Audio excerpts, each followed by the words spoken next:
सो है ये बेसिकली कोई व्लॉग वीडियो नहीं है, ये एक मेरा लाइफ है जो सेकेंड ईयर में कैसा बीता उसके बारे में बताऊंगा।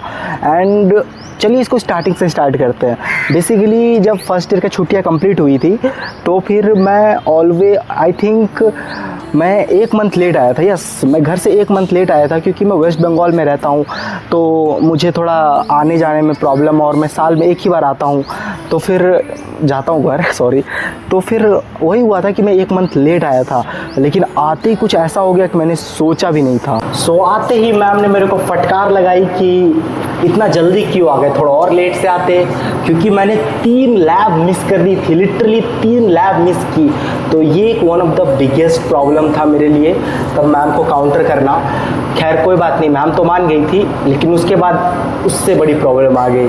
तो वो क्या था, चलिए मैं बताता हूँ। तो वो था मेरा attendance issue. Yes, CUEP college में अटेंडेंस मैटर बहुत ही करता है, 75%। सो जब मैं 1 मंथ नहीं आया था तब मेरे को मैसेज आ गया था कि पता चल गया कि मैं डिटेन हो जाऊंगा मिड सेम में। तो मैंने अपने मैम से बात किया, HOD से बात किया, फैकल्टी एडवाइज़र से सबसे बात किया कि मैम मेरे को डिटेन मत करो, क्योंकि अगर गलती से भी मैं डिटेन हो जाता तो मैं मिड सेम के पेपर में नहीं बैठ सकता था। सो ये मेरे लिए बहुत प्रॉब्लमेटिक थिंग थी, जिसे मैं काउंटर किया एंड मिड्स में बैठा और अच्छा स्कोर भी किया मिड सेम में। तो फिर ऐसी क्या दिक्कत आई जिसे मैं फिर भी सफ़र कर रहा था सेकंड सेम में।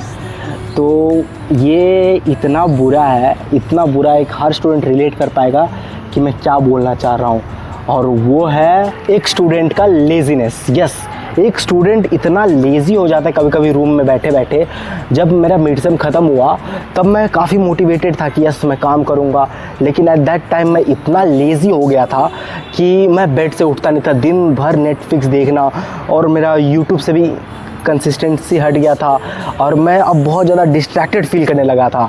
बट एट दैट टाइम मुझे एक पर्सन ने मेरे को लाइन पे लाया, और जो कि मेरे फैमिली मेम्बर में ही था। तो मेरे को फटकार लगाया, समझाया, सिखाया, बैठाया, एंड उसके बाद मैं फिर काम करना स्टार्ट किया। फिर मैंने अपना इंटर्नशिप अनलॉक किया, उसके बाद नए नए स्किल सीखा, AI/ML में स्किल सीखा, अपने कोर में भी प्रोजेक्ट्स बनाए, 3 प्रोजेक्ट्स बनाए मैंने। एंड उसके बाद जाके मुझे लगा कि यूट्यूब को भी ऐसे छोड़ नहीं सकता, तो यूट्यूब पर भी थोड़ा वीडियो डाल रहा था, बट फिर भी सब ठीक नहीं चल रहा था। एंड द ओनली रीज़न कि फिर भी सब ठीक नहीं चल रहा था, पता है क्या था? बताऊंगा तो कंट्रोवर्सी हो जाएगा, लेकिन खैर मैं तो बता रहा हूँ, और वो था मेरे कॉलेज के घटिया लोग। यस, सही सुना आपने। कॉलेज में अगर आप कुछ भी अलग करना चाहोगे ना, इतने घटिया लोग आपको मिलेंगे जो आपको पैर पकड़ के खींचेंगे। रतन टाटा ने सही कहा, इंडियन क्राउड एक क्रैब क्राउड है। पता है कैसे? अगर एक क्रैब को जार में बंद कर दो, 10 क्रैब को, अगर एक क्रैब बाहर निकलने का भी कोशिश करे ना, तो 9 के 9 क्रैब पैर पकड़ के नीचे टानेंगे। वही मेरे साथ हुआ। अगर मैं कुछ भी नया करने जा रहा हूँ, मुझे यहाँ से साउंड आ रहा है कि ये कुछ बैक बिचिंग कर रहा है, उधर से साउंड आ रहा है कि वो बैक बिचिंग कर रहा है। इवन मैं रील भी क्रिएट कर रहा हूँ तो लोग फेक अकाउंट बना के, लिटरली फेक अकाउंट बना के बोल रहे भाई कैफेटेरिया में क्या कर रहा है, काम करना, ये वो 3-5। मतलब जितना मैं खुद पे नज़र नहीं रख रहा हूँ, उतना मेरे हेटर्स अभी मेरे कॉलेज के मेरे पे नज़र रखे हुए हैं कि बंदा कहीं कुछ कर ना ले, बंदा कहीं कुछ कर ना ले। अरे भाई, मैं कुछ करूँ ना करूँ, भाई तू अपना काम कर, मैं अपना कर रहा हूँ। बट नहीं ना, कुछ लोगों की होती है बड़ी वाली। तो खैर उनका कुछ कर भी नहीं सकते थे। फिर मैं बोला जाए मुझे क्या, तो अब मैं अपने काम पे फोकस करता हूँ। उसके बाद धीरे धीरे टाइम बीता और हमारा एंड सेम बहुत ही करीब आते चला गया। और एंड सेम में मैं क्या बोलूँ, क्या नहीं हुआ मेरे साथ। सो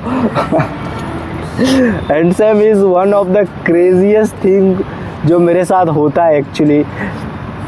तो क्या हुआ, चलिए मैं बताता हूँ। सो जब एंड सेम स्टार्ट होने वाला था, उससे पहले मैं जिम को लेकर बहुत ज़्यादा कंसिस्टेंट था। उससे क्या हुआ कि मैं बैलेंस नहीं कर पाया अपना एनर्जी फ्लो को जिम के साथ, ठीक है। तो मैं अपना डाइट ख़राब किया, अपना स्लीप ख़राब किया, और बॉडी को इंटेंस ट्रेन किया रनिंग के साथ, जिम के साथ, और मेरा बॉडी इतने जल्दी ड्रेन हुआ और इतना गंदा वाला बॉडी में पेन आया और थकावट हुई। एक्चुअली मेरी बॉडी का हेल्थ गिर गया था और मेरा हेल्थ डाउन हो गई थी बहुत ज़्यादा। एंड तब मैं समझा कि ओ शिट, ये मैं क्या कर दिया। मेरा एंड से 10 दिन बाद है और अभी मैं बेड से भी उठ नहीं पा रहा हूँ, इतना बॉडी पेन, इतना हेल्थ ख़राब हो गया। सो एट दैट टाइम मेरे को 5 दिन लगा रिकवरी करने के लिए। एंड आफ्टर दैट जाके मैं पेपर को पढ़ना स्टार्ट किया, लेकिन ये इतना आसान नहीं था। आगे क्या हुआ बताता हूँ।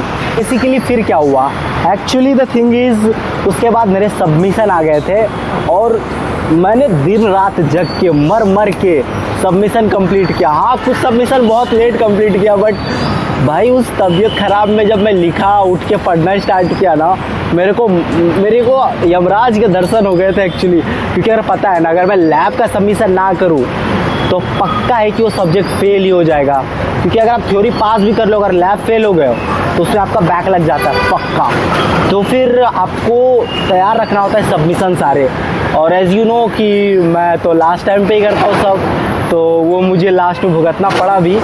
तो आई होप आप लोगों नहीं करोगे वैसे। ये जो सामने देख रहे हैं, ये मेरा ही डिपार्टमेंट है, इलेक्ट्रॉनिक्स एंड टेलीकम्युनिकेशन। वहाँ लिखा हुआ दिख रहा होगा आपको, नहीं दिख रहा मैं बता दिया। सो ऐसे ऐसे करके मेरी पूरी सेकेंड ईयर कंप्लीट हुई। एक बहुत ही ज़्यादा रोलर कोस्टर थी, बूम बूम बूम। और इस रोलर कोस्टर में बस 2 से 3 लोग मेरे साथ खड़े थे, 1 से 2 लोग, 2 से 3 लोग, दैट्स इट। एंड मैंने इसको काफ़ी स्ट्रांगली सर्वाइव किया। एंड मैं बताता हूँ, कुछ गांडू लोगों से हमेशा बच के रहना कॉलेज में, otherwise you will gonna fuck your college life just because of those assholes. So stay aware from those assholes. और एक काम करो, दूर ही रहो उनसे यार, अवेयर छोड़ो, दूर रहो।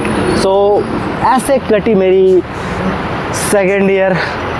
एंड आई होप कि थर्ड ईयर में और प्रोडक्टिव कर पाऊँ, ढेर सारे पैसे कमा पाऊँ, जो कि मैं कमाऊँगा, अंधा पैसा कमा पाऊँ जो कि मैं कमा लूँगा, आई नो। और मेरी एक ड्रीम है, जो कि है मेरी बाइक लेना अपनी पसंद की, जो कि अपने बर्थडे में गिफ्ट करूँगा खुद को, खुद के पैसे से। So let's see third year में सपना पूरा होता है या नहीं, और अगर आपने सपोर्ट किया तो ज़रूर होगा। सो that's it for me, that's it for today. And ये वीडियो बनाने का कोई ज़रूरत तो नहीं था, बट ये इज़ अ डॉक्यूमेंट है मेरे लाइफ का। तो डॉक्यूमेंट कर रहा हूँ अपनी लाइफ को, ताकि जब मैं 60-70 साल का हो जाऊँ तो फिर देखूँ बैठ के कि यार ये भी करता था मैं, ये। सो आप लोग भी कंटेंट बनाओ, बहुत मज़ा आता है जब अपनी लाइफ को आप डॉक्यूमेंट की तरह रिकॉर्ड करते हो ना, तो आपको अच्छा फील होता है। मैं वो फीलिंग आपको नहीं बता सकता, बट या आप फील कर पाओगे, बस उसको बताने से कुछ नहीं होता है। So that's it for today guys, see you soon. Bye bye, Miss American Pie. Mashitika.